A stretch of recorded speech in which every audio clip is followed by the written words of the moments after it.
এমনি এই ভাইরাসটা এখনো পর্যন্ত শুনিনি, নাম হয়তো নতুন নতুন বেরিয়েছে। আর শীতকালে তো সর্দি কাশি সবারই থাকে, আলাদাভাবে ভাইরাসের জন্য হচ্ছে সেরকম কিছু বুঝিনি। নর্মালি আসলে অতটা খেয়াল করিনি সবসময়, যেমন করোনাটা খুব ছেয়ে গেছিল সে তো মালুম পেয়েছিলাম সবাই, কিন্তু এখনো এই ভাইরাসটা সম্বন্ধে আমিও শুনিনি আর সেরকম ভাবে কিছু। এই তো আছে সিজনে, তো এটা চলে হার সিজনে আসছে, বোকার সর্দি খাসি জুকাম হচ্ছে। এটা ছোট কিছু বড় ইস্যু আছে না, টিভি দিয়ে এটা খুব হাইলাইটেড করছে। আতঙ্কিত লাগছে না এখন সেরকম কিছু লাগছে না, করোনা যখন হজম করে নিয়েছি বাকিগুলো হজম হয়ে যাবে। এরকম ভাইরাস আসে তা আমাদের তো অসুবিধা অনেক হয়ে যায়, যে নেক্সট ভাইরাস এসেছিল ওমে তো অনেক অসুবিধা আছে। আমাদের মিডিল ক্লাস, আমাদের তো অসুবিধা, কারবার বন্ধ হয়ে গেলে আমরা তো বাড়িতে বসে থাকবো, তাহলে কে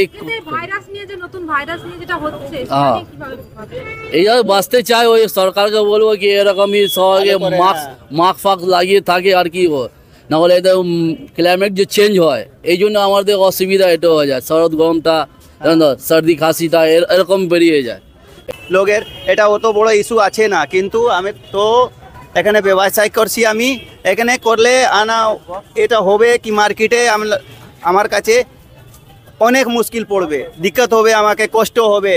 তো এটা শুনে তো খুবই ভয়াবহ লাগছে, কারণ কিছুদিন আগে আমরা করোনা নিয়ে ভীষণ সাফারার হয়েছি। সেই জন্যই আমরা একটু সতর্কতা অবলম্বন করছি এই ব্যাপারে, কেন মিডিয়ার মাধ্যমে আমরা জানতে পারছি যে জিনিসটা অতীতে এবার ভবিষ্যতে খারাপ হওয়ার চান্স আছে।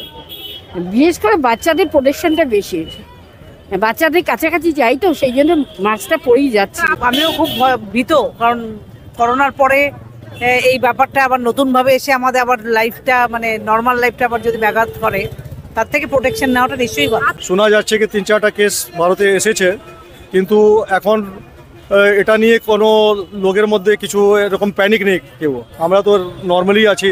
এটা কালকেই শুনেছি, খবরে দেখেছি, একটা জিনিস চলে গেল আবার ফিরে এলো।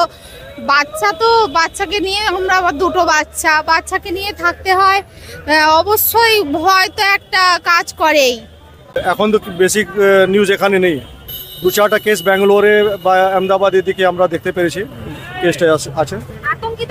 না आतंक नहीं, এখানে দেখতে পাচ্ছেন আপনি कि लोग এখানে বেরিয়েছে, बहुत लोग घूम रहा है, निकल रहा है, शॉपिंग वॉपिंग सब चल रहा है यहाँ पे, तो इस तरीके का कोई भयभीत होने वाला बात नहीं है यहाँ पे। আমি বলছিলাম যে কালকে শুনে যে মাস্ক আবার পরবি, আমার ছেলে বলছে মা মাস্ক এখন বিক্রি হয়, কোথাও পাবো?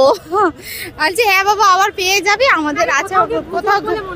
গুজব, আমি তো কালকেই প্রথম শুনলাম খবরে, গুজব কি আমি ঠিক জানি না। এই বিষয়টা এখন দেওয়া হচ্ছে যাতে চায়নায় যে মেডিসিন তৈরি হচ্ছে সেটা যেন ইন্ডিয়ার মার্কেটে এসে সেল হয়, কিন্তু এই ভাইরাসটা আমাদের দেশে অনেক দিন ধরেই রয়েছে। আমাদের যেটা ভাইরাল ফিভার হয় সর্দি কাশি থেকে, এটা সেই ভাইরাস, আর কিছু এক্সট্রা কিছু না। এটা একটা এই ধরনের পরে বলবে এর জন্য এই ভ্যাকসিন নিন, ওই ভ্যাকসিন নিন, এইগুলোই শুরু হবে। 2020-তে যেভাবে যা ঘটনা হয়েছে তারপরে আর এখন সাবধান হওয়াটা খুবই স্বাভাবিক।